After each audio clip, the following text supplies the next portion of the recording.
میرے اور آپ کے آقا جناب محمد رسول اللہ صلی اللہ علیہ وسلم تشریف لے جاتے ہیں اور اللہ فرماتا ہے السلام لوگوں اپنے ایمان کو خراب نہ کرو۔ نبی نے دعویٰ نہیں کیا کہ میں گیا ہوں، میں دعویٰ کرتا ہوں کہ میں اپنے محبوب کو لے کر آیا ہوں۔ اللہ نبی کی شان بیان کرتا ہے، نبی اکیلا نہیں تھا، رب تھا، رب کی طاقت تھی جو اس کی پرواز کو بلند کر رہی ہے، اور وہاں ساتوں آسمان کراس ہو گئے۔ سدرۃ المنتہا ایک جگہ ایسی ہے جہاں نہ کوئی فرشتہ جا سکتا ہے نہ کوئی جا سکتا ہے۔ جبریل نے ہاتھ کھڑے کر دیے، یا رسول اللہ صلی اللہ علیہ وسلم یہ شان آج اللہ نے آپ کو بخشی ہے، میں نوریوں کا سردار ہو کر یا میرے علاوہ اور کسی فرشتے کی مجال نہیں کہ اس سے اوپر جائے۔ اب حضور یہاں تک تو جبریل ساتھ تھے، اب آگے اپنے ایمان کو تازہ کرنے کے لیے یوں کہیے کہ دنیا میں کوئی آدمی کسی کو پروٹوکول دیتا ہے نہ عزت دیتا ہے، تو صاحب خانہ جو ہوتا ہے وہ باہر نکل کر اس کا استقبال کرتے ہیں، مہمان کو اندر لے کے جاتے ہیں۔ اب سدرۃ المنتہا پر رب کھڑا ہے، محبوب اب کسی آسرے کی ضرورت نہیں، میں تیرا رب تجھے لینے کے لیے آیا ہوں۔ یہ شان اور یہ مقام میرے اور آپ کے آقا جناب محمد رسول اللہ صلی اللہ علیہ وسلم کو نصیب ہوئی کہ خالق کائنات اپنے محبوب کی عظمت شان کو بیان کرتے ہوئے دنیا والوں کو بتانا چاہتا ہے یہ اس عظمت کا مالک ہے کہ میں اس کا خالق ہوں، آج میں اپنے محبوب کو ساتھ لے کر اپنے پاس لے کے جاتا ہوں۔ میرے اور آپ کے آقا جناب محمد رسول اللہ صلی اللہ علیہ وسلم کی یہ بات چل رہی تھی تو موسیٰ نبی علیہ السلام کا واقعہ یاد آیا کہ موسیٰ نبی علیہ السلام کو اللہ نے شان کلیمی بخشی تھی، یعنی اللہ سے ہم کلام ہوئی دنیا فرش میں۔ اللہ نے فرمایا وَمَا تِلْكَ بِيَمِينِكَ يَا مُوسَىٰ قَالَ هِيَ عَصَايَ، موسیٰ تیرے ہاتھ میں کیا ہے؟ یہ اللہ بول رہے ہیں، کہنے لگے یہ لاٹھی ہے۔ یہ جو پہلا جملہ سنا نا تو موسیٰ علیہ السلام کو اللہ کی اس آواز میں اتنی چاشنی محسوس ہوئی، بات سوال کا جواب ہو گیا تھا لاٹھی ہے، لیکن اب اس بات کو مزید بڑھانے کے لیے اللہ کے لطف کو حاصل کرنے کے لیے اتوکل علیہا واہش بہا علی غنمی، میں اس پر تکیہ بھی لگا لیتا ہوں، بکریاں چرانے کا بھی کام آتا ہے۔ یہ گفتگو لمبی کر رہے ہیں تاکہ میرا رب مجھ سے ہم کلام ہو۔ جب رب سے ہم کلام ہوئے تو وہ اتنی لذت آئی کہ زبان سے نکلا رب ارینی، اے اللہ مجھے اپنا دیدار تو کروا دے۔ کلام تو نے یہ شان بخشی ہے کہ تیری آواز میں نے کانوں سے سنی ہے، میرا جی چاہتا ہے میں تیرا دیدار بھی کروں۔ رب العالمین نے فرمایا لن ترانی، موسیٰ تیری آنکھوں میں وہ جلوے نہیں، فرمایا نہ تیری آنکھ دیکھے، نہ تیری آنکھ دیکھے نہ چشم انبیاء دیکھے، اگر دیکھے مجھے اے موسیٰ نگاہ مصطفیٰ دیکھے۔ موسیٰ تیری آنکھ میں وہ پاور نہیں کہ میرے جلووں کو تو سمیٹ سکے۔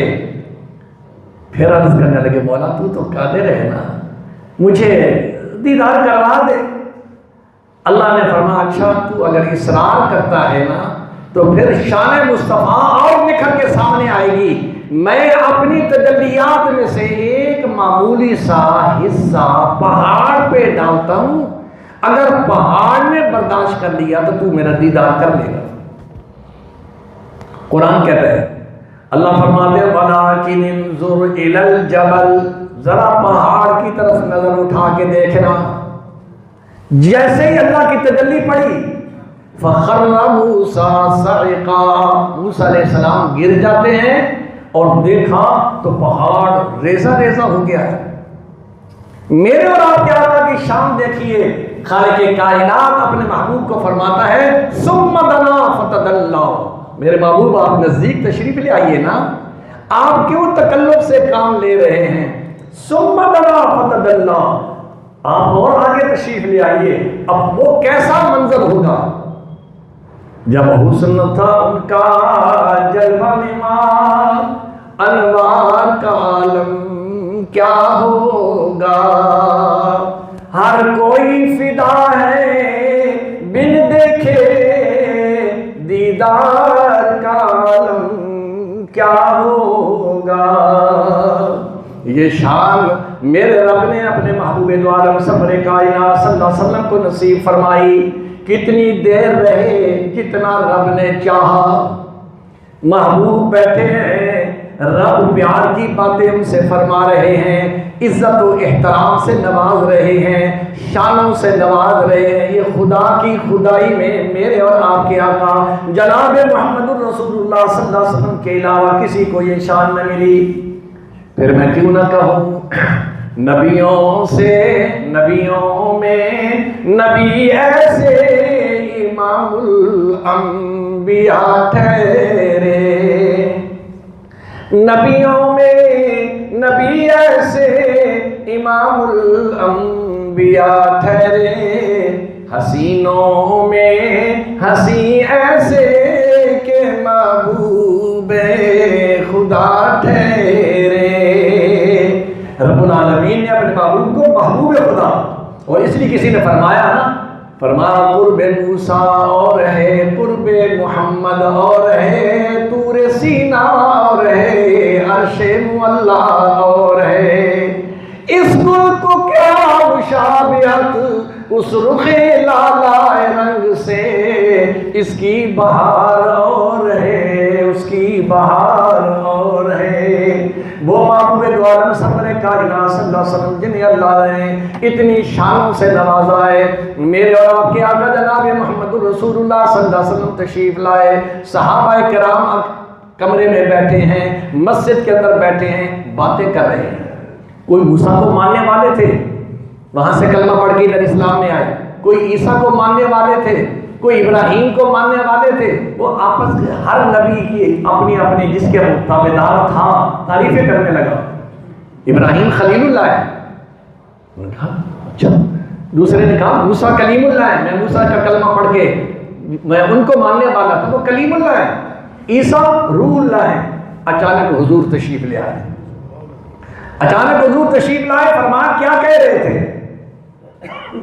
فرمایا میں نے سنا ہے تم میں سے کوئی کہہ رہا تھا ابراہیم خلیل اللہ ہے. کوئی شک نہیں، ٹھیک ہے. موسیٰ کلیم اللہ کوئی کہہ رہا تھا موسیٰ کلیم اللہ ہے، کوئی شک نہیں ہے.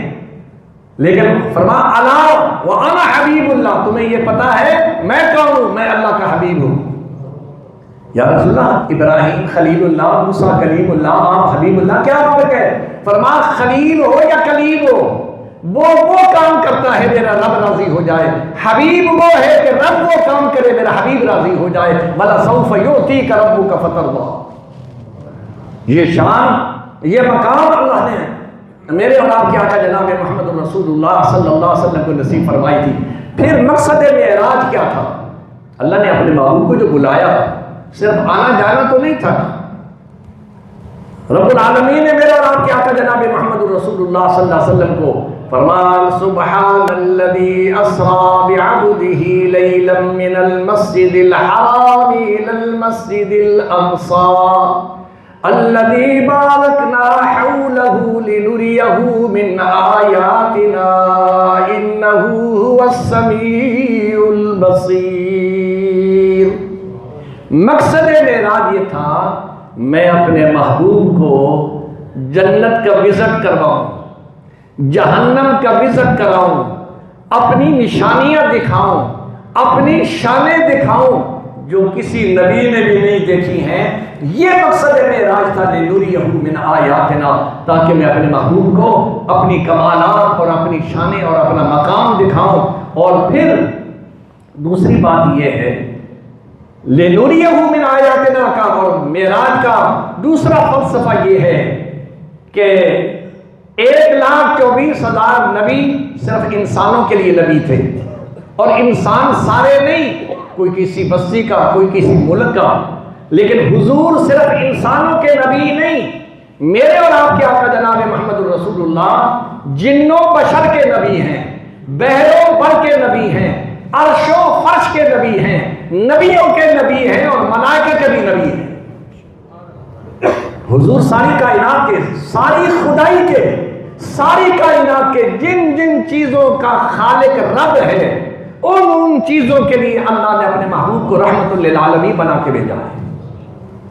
تو اس کا تقاضا یہ تھا کہ جب دنیا والے تو آپ کے فیض سے مشرف ہو رہے ہیں، تو جو آسمانوں کی مخلوق تھی انہوں نے بھی تو دیدار مصطفیٰ کرنا تھا۔ فرمان خدا فرمایا محبوبہ زمانے سارے تیرے نے، خدا فرمایا محبوبہ زمانے سارے تیرے نے، عرش والے فرش والے دیوانے سارے تیرے نے۔ اسی وجہ سے تو آج بھی فرشتے اگر حضور فرشتوں کے لیے نعت آج گنبد خضرا پر 70,000 فرشتہ صبح آتا ہے، 70,000 فرشتہ شام کو آ کے حضور کی گنبد خضرا پر درود کے نذرانے پیش کرتا ہے۔ خدا فرمایا محبوبہ زمانے سارے تیرے نے، عرش والے فرش والے دیوانے سارے تیرے نے۔ میں خالق ساری دنیا دا، تو قاسم ساری دنیا دا، کسی منگتے نہ موڑی خزانے سارے تیرے نے۔ کفار مکہ نے کہا تھا ہم آپ کے لیے خزانے کو بوریوں کے منہ کھول دیتے ہیں۔ مقصد معراج یہ تھا لنوریہ من آیاتنا، محبوب آ تو صحیح نا، جو تیرے لیے میں نے خزانے، جو ساری کائنات کے لیے میں نے خزانے بنائے، وزٹ کر، تو حکم دے گا، تو یہ پہاڑ سونے اور چاندی اور ہیرے جواہرات کے، تو جہاں جہاں جائے گا تیرے ساتھ چل کے جائیں گے۔ لیکن حضور نے کیا فرمایا؟ اللہم احیینی مسکینم وامیتنی مسکینم واحشرنی زمرۃ المساکین۔ اے اللہ مجھے دولت کی ضرورت نہیں ہے، مجھے ان خزانوں کی ضرورت نہیں ہے، لیکن رب دکھانا چاہتا ہے اور کفار مکہ کے منہ پر تماچا مارنا چاہتا ہے، تم کیا دو گے؟ میں نے محبوب کو اتنا کچھ عطا فرمایا ہے۔ یہ مقصد معراج ہے، لنوریہ من آیاتنا، تاکہ میری آیات کو آپ دیکھیں۔ دوسرے میرے اور آپ کے آقا جناب محمد الرسول اللہ صلی اللہ علیہ وسلم کو اللہ نے ہر چیز کے لیے رحمت للعالمین بنا کے بھیجا ہے۔ یہ کہہ سکتے تھے عیسائی ہمارے نبی کی بڑی شان ہے، چوتھے آسمان پر موجود ہے۔ اللہ نے فرمایا جو چوتھے آسمان پر موجود ہے وہ عیسیٰ ہے، جو سدرۃ المنتہا کو بھی کراس کر گیا ہے، وہ میرا محبوب ہے۔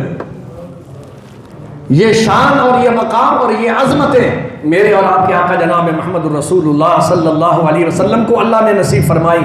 اور پھر رب العالمین اپنے محبوب کو یہ دکھانا چاہتا ہے، وزٹ کرانا چاہتا ہے کہ کوئی نبی حالات نہیں دیکھ کے گیا کیا ہو رہا ہے، کوئی تو ایسا ہونا جو کہے میں نے رب کو ان آنکھوں سے دیکھا ہے۔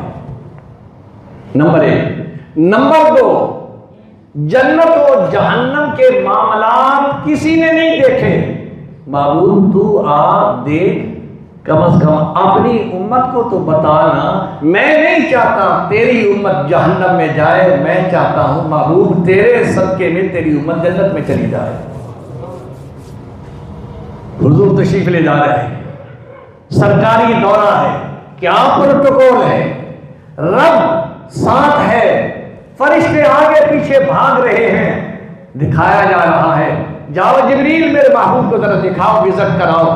آپ نے دیکھا ایک شخص ہے جو زمین پہ لیٹا ہوا ہے اور فرشتوں کے ہاتھ میں بھاری بھرکم پتھر ہے، آگے وہ سیدھا اس کے سر پہ دے مارتے ہیں، اور حضور فرماتے میں نے دیکھا اس کا سر تو ریزہ ریزہ ہو گیا، کیما ہو گیا۔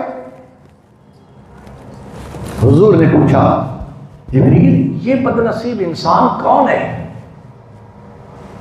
یا رسول اللہ صلی اللہ علیہ وسلم یہ آپ کی امت کا وہ بد نصیب انسان ہے جس نے تحفہ معراج کی قدر نہیں کی ہے۔ تحفہ معراج کیا ہے؟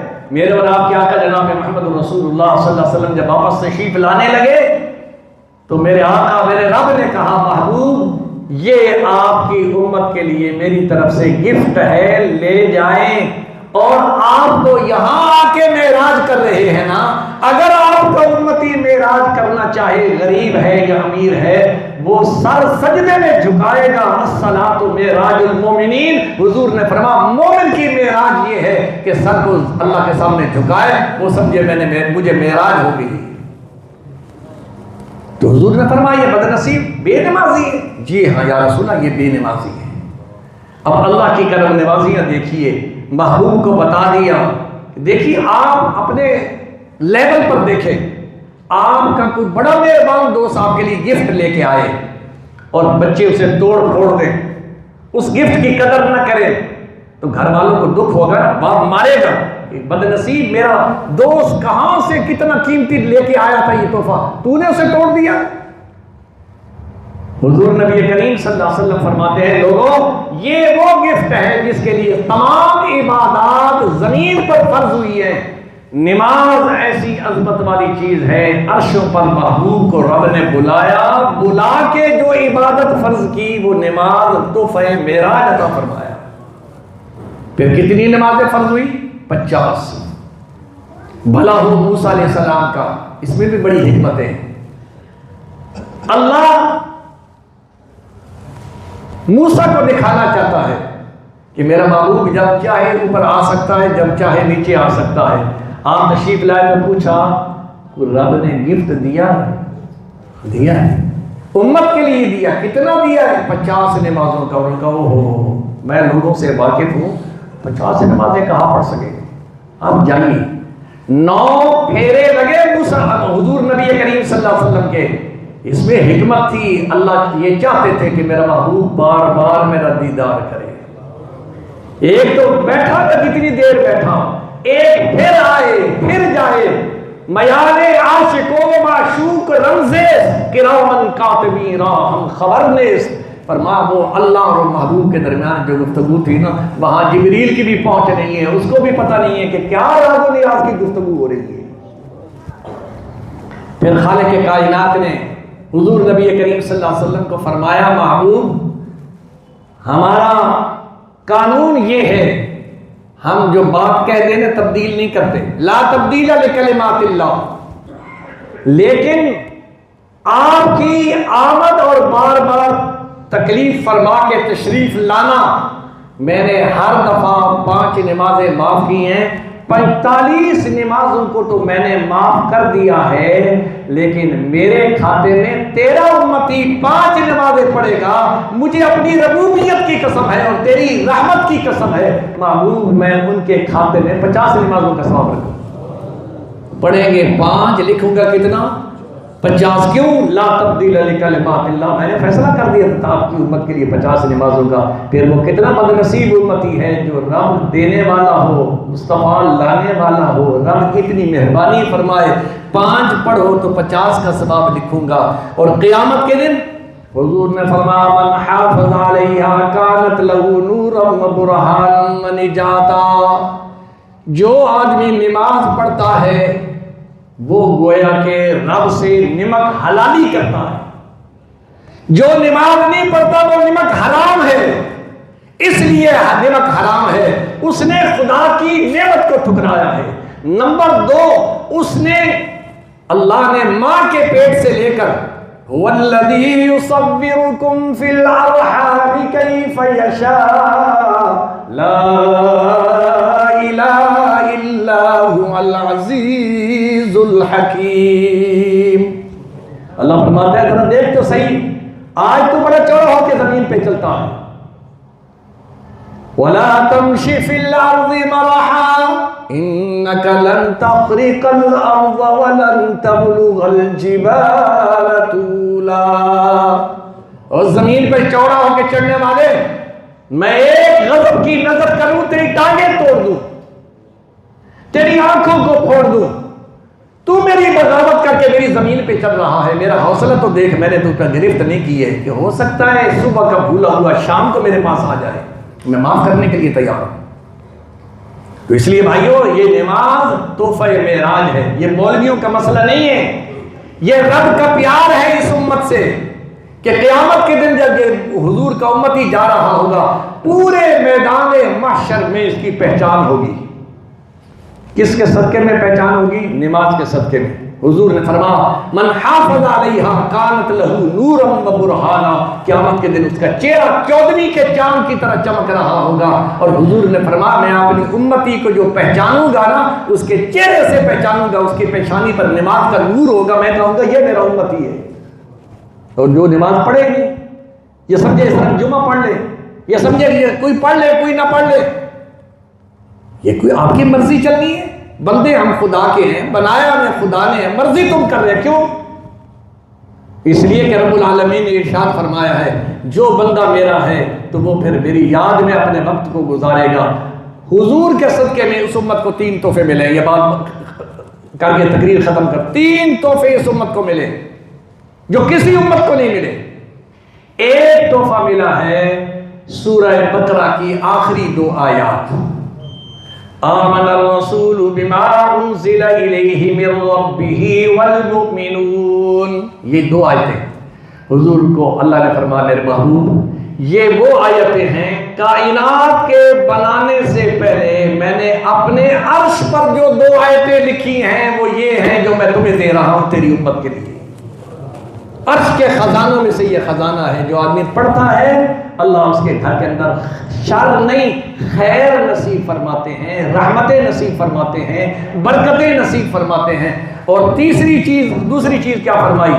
فرمایا اے میرے حبیب تیرے ساتھ میرا وعدہ ہے، تیرا امتی جو گناہگار ہوگا اس نے توبہ اگر کر لی نا میں قیامت کے دن اس کے گناہوں کو نہیں دیکھوں گا، تیری شفقت کو دیکھ کر جو ایمان والا ہوگا اسے جنت میں ضرور داخل کروں گا۔ اور تیسری چیز یہ نماز کا تحفہ جو کسی اور امت کو ایسا تحفہ نہیں ملا ہے جو رب العالمین نے اس انداز میں دیا ہے۔ اللہ کریم مجھے بھی اور آپ کو بھی تحفہ معراج کی قدر کرنے کی توفیق نصیب فرمائے۔ وآخر دعوانا الحمدللہ رب العالمین۔